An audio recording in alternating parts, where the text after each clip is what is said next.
Hello there! My name is Florian and I welcome you to IT Tech Tips.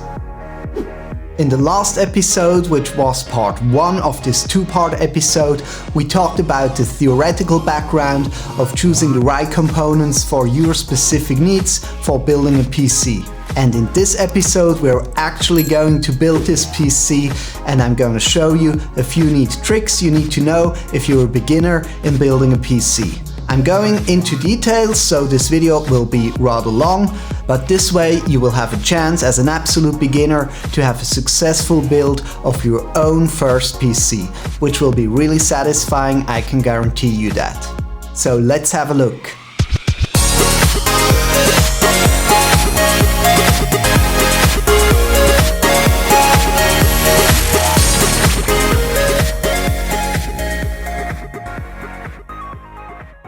First, we start assembling some components on the mainboard. This is the socket on which we will mount the CPU. It's a AM4 socket, so it's meant to be used with AMD CPUs. This is the slot for our M2 SSD. The black metal object is the cooler, which may or may not fit for your M2 SSD. Don't worry, we can remove it later. These are the sockets for the RAM or memory. This mainboard has 4 sockets. Remember from the part 1 video, it's better to use 2 or 4 smaller memory modules than one large module. Here's a power connector to supply the mainboard and its included devices like CPU, memory, SSD with power from the power supply. And here's another power connector. This is 1 out of 4 PCI Express slots, in 2 of which we are putting our graphics and Wi-Fi card in a few minutes. These are some connectors for connecting USB and audio sockets, which may be on your PC case. They can also be used to connect devices internally, meaning within the case. On the back side, you can see the connectors for external devices, like keyboard, mouse, network, USB devices and audio. The display connectors will only work if your CPU supports that. In our case, the display connectors will not work because our CPU AMD Ryzen 3900X does not contain any graphic capabilities. Now let's mount the CPU to our mainboard. The CPU comes with a cooler out of the box. Since we are building a system which is fast and quiet, we are not going to use the out-of-the-box cooler, but a compatible, more powerful one.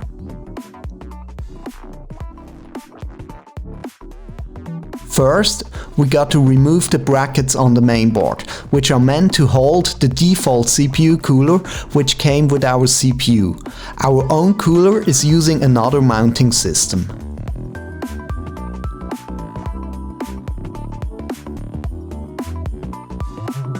Then we are mounting the brackets which came with our Be Quiet Dark Rock 4 cooler. Please note that I'm tightening the screws alternately, so left, right, etc.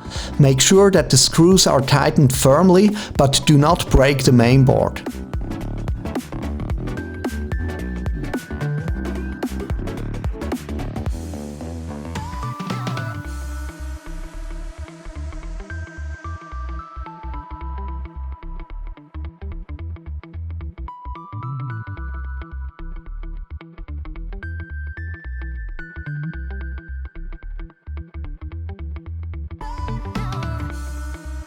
If you have a close look at the bottom side of the CPU, you will notice a tiny triangle in one corner.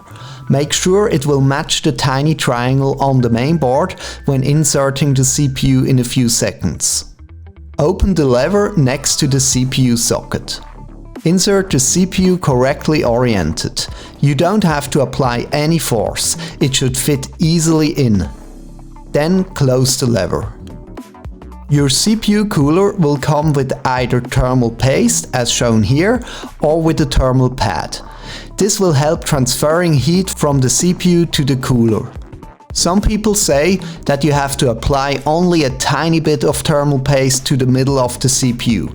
I personally like to apply plenty and distribute it roughly over the surface. Just make sure that nothing drips beside the CPU. As always, take your time. Now we are mounting the cooling block to the CPU. The orientation is important as on one side of the block we will later mount a fan. You will notice the difference as the side with the fan contains two rubber strips for acoustic dampening. Now put the cooling block on top of the CPU as centered as possible. Make sure the orientation is correct. The rubber strips must face away from the external connectors on the mainboard. Then mount the fixation bar. As before, please note how I tighten the screws alternately. It's even more important here than before. Make sure that the cooling block is tightened firmly to the CPU. It should not be able to be moved at all. You can test it by lifting the mainboard on the cooling block. Nothing should wiggle.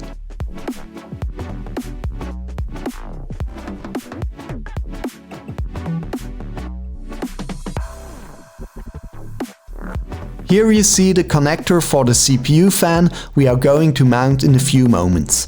A typical beginner mistake is to forget plugging in this wire, which would lead to an awfully slow CPU performance and might even damage the CPU in the long run. But before we are mounting the fan, we have to insert the memory into the slots because otherwise we wouldn't know the exact position of the fan. So insert the memory.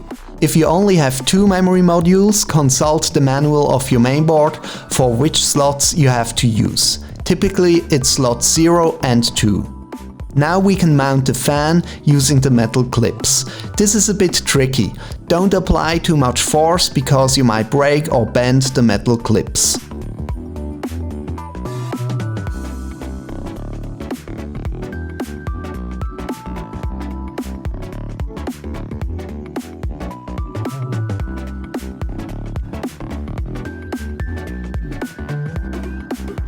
As mentioned before, plug in the power connector for the fan, so we won't forget to do that later.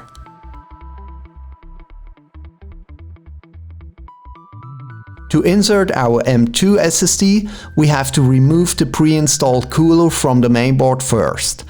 As you can see, the SSD we are using comes with its own optimized cooler, so we are not going to use the pre-installed cooler at all.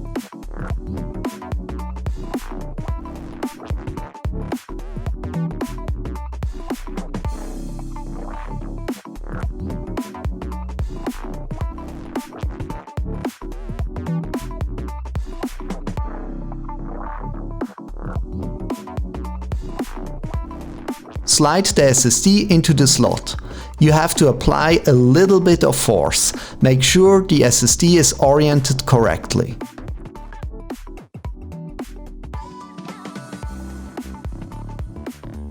Then tighten the screw.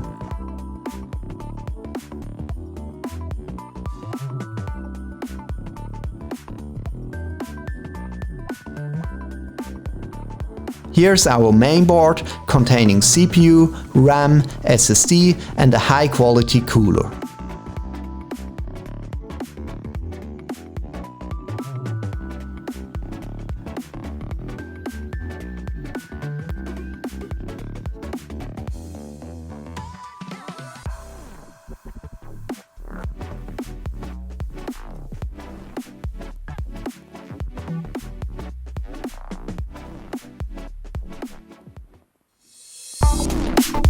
Now we have to prepare the case. Remove the right panel first. As explained in the video part 1, the case is not just for cosmetics, but for optimizing the airflow through the system. In our case, we will intake cool air from the front, heating it up with our CPU and graphics card, and then blowing the warm air out of the back of the case. Additionally, the power supply will intake air from the bottom of the case, which will then also be blown out the back. Remove the left panel. This case comes with two magnetic tops, which are interchangeable. The grey one is just a mesh and lets a lot of warm air through, and the white one is more closed, which will lead to a more silent and better looking system. Since this system will not become a super high-end gaming system, we can easily use the more closed top, which will work for almost all scenarios. At the bottom of the case is also a mesh, which will filter intake air for the power supply. Removing the front panel will require some force because of two plastic fixings. Try not to break the plastic fixings. Use one hand for pulling from the outside and the other hand for pushing from the inside of the case. The case comes pre-installed with two fans. The fans are actually rather good, but we are replacing them anyway with even better ones from the same manufacturer. Remove both fans.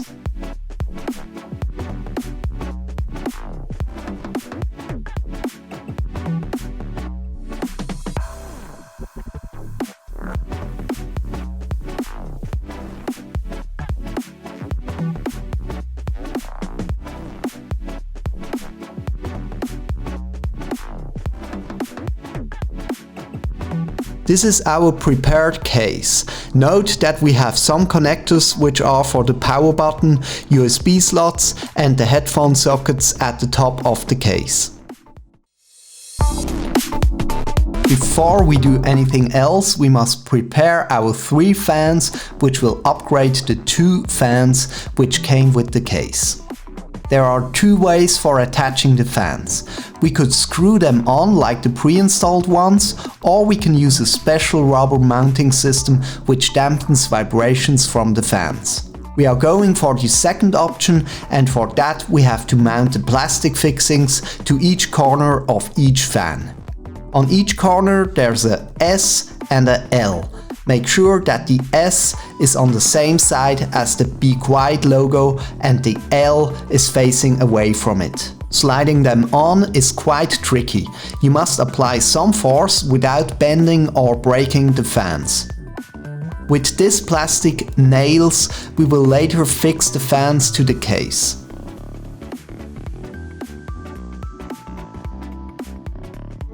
That is what one fan looks like. Repeat this for the other 2 fans. For mounting the power supply, we first must remove the cover on the back of the case. This is the power supply, which we will mount so that the fan is on the bottom of the case, so the power supply will suck in the air.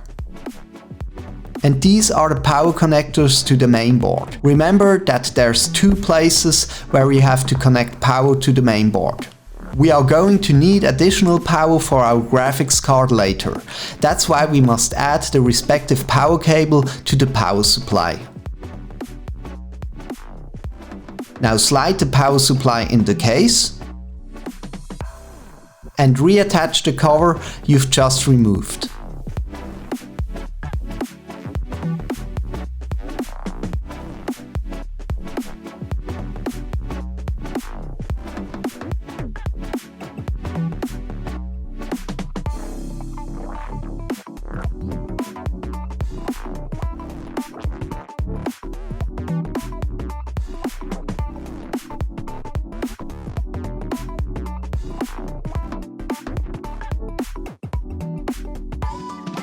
These are the wires which we will have to connect to the mainboard later.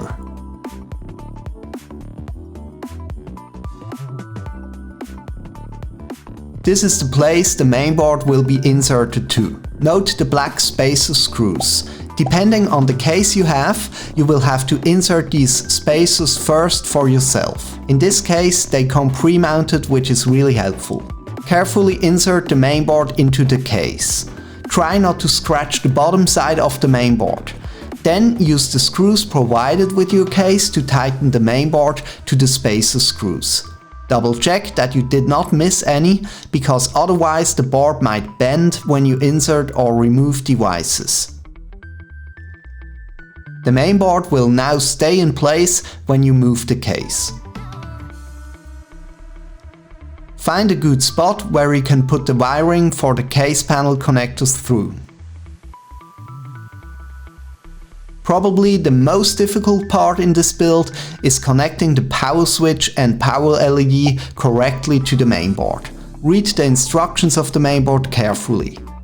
Typically the plus wires are black, but don't count on it. You may have to do this by trial and error. Be careful when you insert and remove the tiny cables.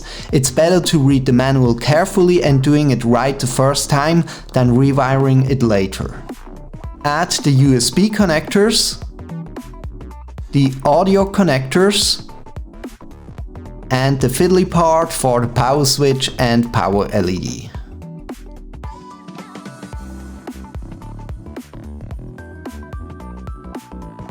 Now it is time to connect power to the mainboard.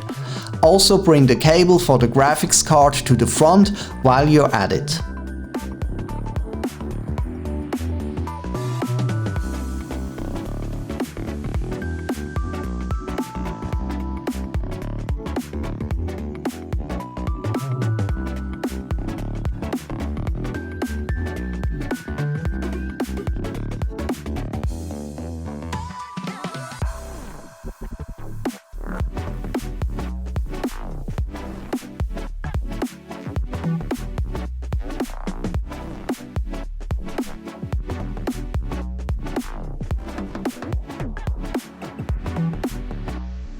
Plug in the power supply and press the power on button for the first time. The CPU fan should start spinning. If it does not, then you most likely either mixed up the power switch and power LED cables, or you mixed up plus and minus.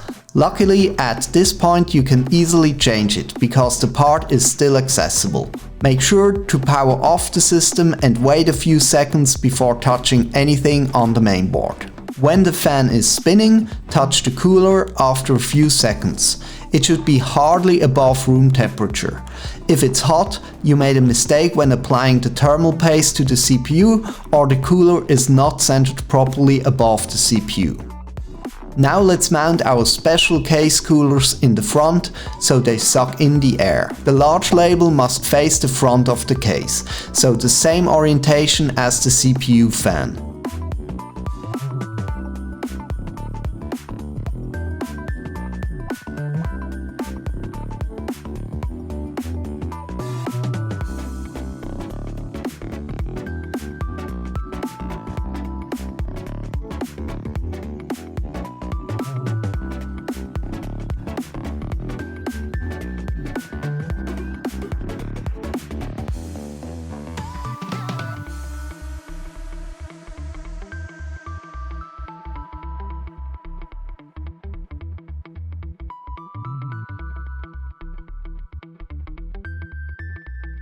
Note the 3-pin power connectors for the fans, which we have to connect to the mainboard later.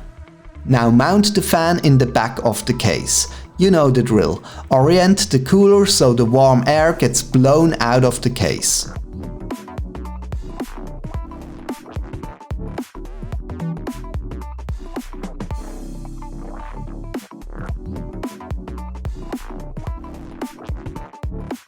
Connect the rear fan to sys fan 1 or similar on your mainboard.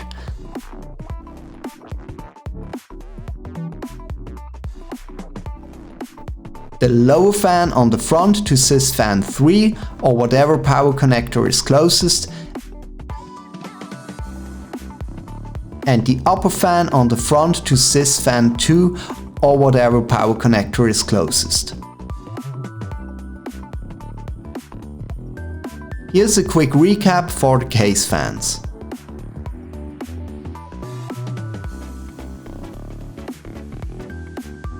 If you are building a gaming system or using a CPU without integrated graphics, then now is the time to insert the graphics card.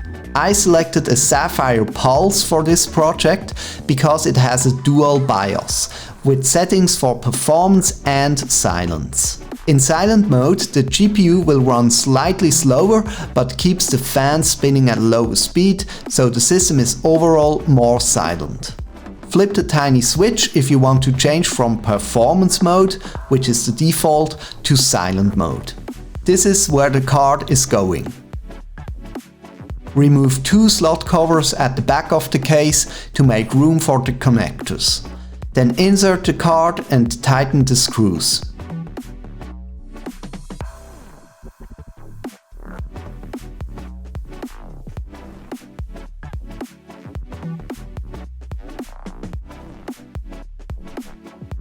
Almost all modern graphics cards need additional power because the power supply from the mainboard is too weak.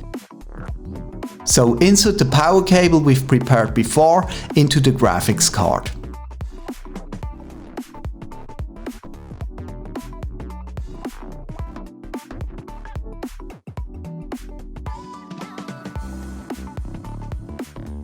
Since I want Wi-Fi connectivity, we have to enter a Wi-Fi card as well. This model is connected by USB to the mainboard internally in the case. The mounting to an empty PCI Express slot works the same as with the GPU.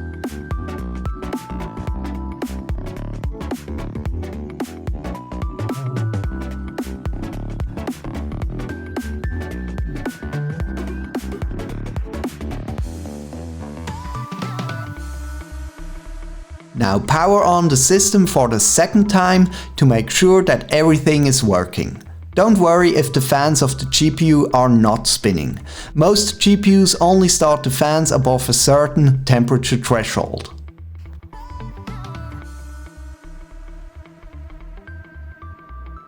Now it's time for cable management. To improve the airflow through the system, tie the cables together tightly. This will also help prevent cables from touching the spinning fans, which could lead to damaged components.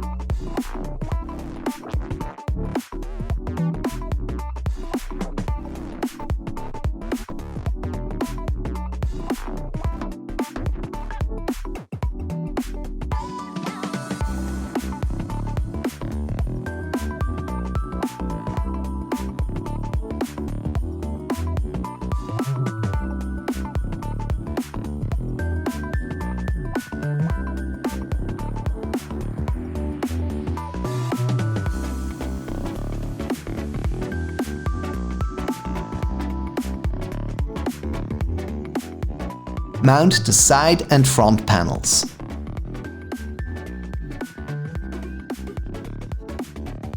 At the front panel, you will have to apply a little bit of force.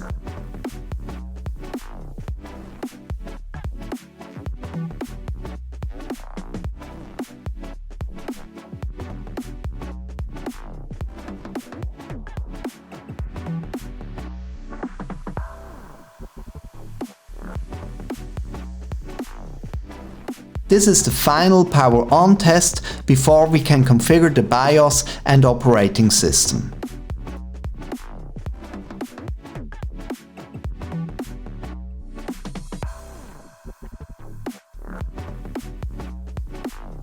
After all this work, we want to name our creation, of course.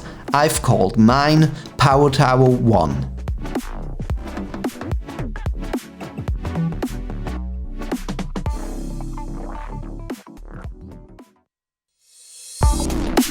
After you've plugged in a keyboard, mouse and a PC screen, you can start the PC for the first time and do something meaningful. Also make sure to plug in the USB stick with the most recent BIOS for your system. You should have prepared that after video part 1 of this 2-part video. We are using the term BIOS because it is also still used by the manufacturer of the mainboard. To be precise, it's an UEFI running a BIOS emulation. But that doesn't really matter. We are starting with updating the BIOS. When the PC starts, you have about 3 seconds to press the delete key. This may differ if you've chosen another product than what runs in my system. Then go to Q Flash or press F8. Select Update BIOS. Confirm and wait until the process is finished. I have sped up the video.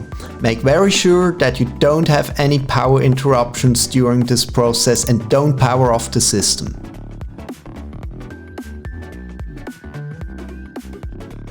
After the reboot, press again Delete to enter the BIOS. This time go to Advanced Mode or press F2. Then select System Info and enter the correct time and date.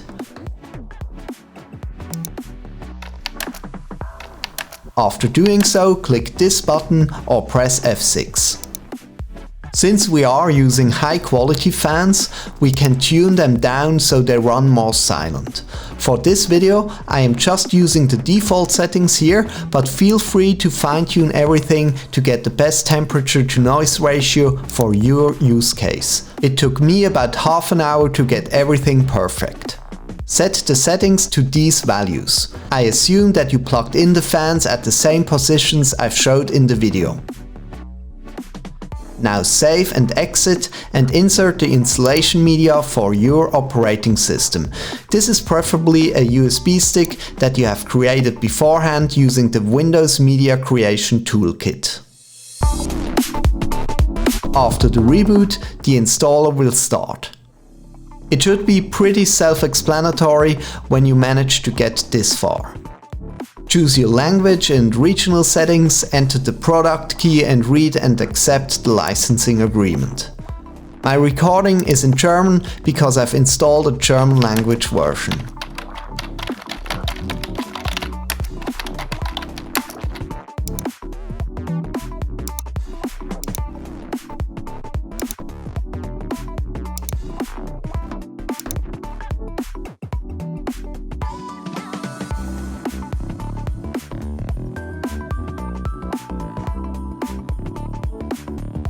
Select your region and keyboard layout, make sure that you pick the correct layout, because otherwise you will have trouble entering your password.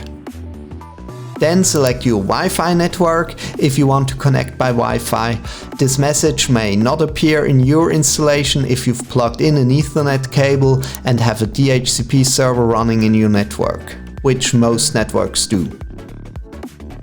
Then connect your Microsoft account, if you have one.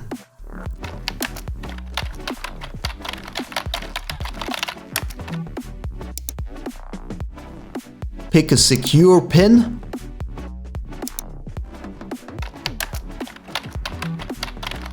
and select your preferred options for privacy.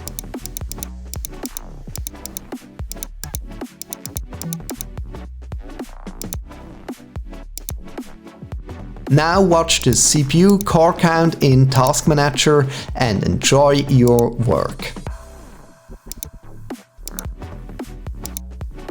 For further operating system setup, consult this video. I am not going into more details here. Copy the files for your mainboard drivers and GPU drivers to some temporary local spot on your SSD. And install at least the chipset driver.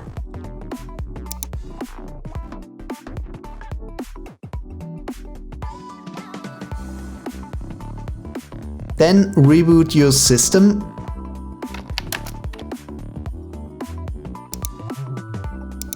and install the GPU driver.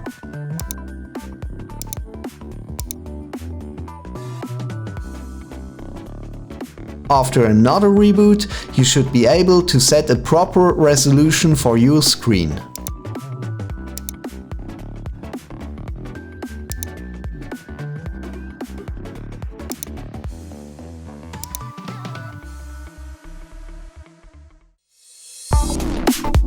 Alright, if you made it this far, you have successfully built your first very own PC. I assume it's your first build because otherwise you probably wouldn't have watched the beginner's video. Congratulations! Of course, there is now some fine-tuning I haven't showed you in the video. For example, you could fine-tune the cooler settings of your PC. There's a tool available for your mainboard if you pick the same mainboard as I have for my build.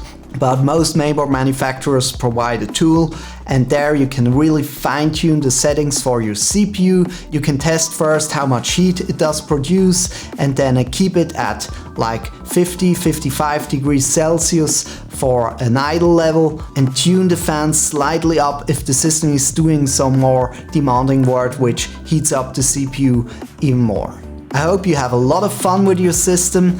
Actually, I cut this video on the new system I've built for producing this video, and it runs perfectly. And it runs so silent I cannot even hear it if I put my ears next to it, if it runs idle of course. So I hope you liked this video, then please click the like button, and if you don't want to miss the next episode, please subscribe and ring the bell. As always, stay tuned, see you next time.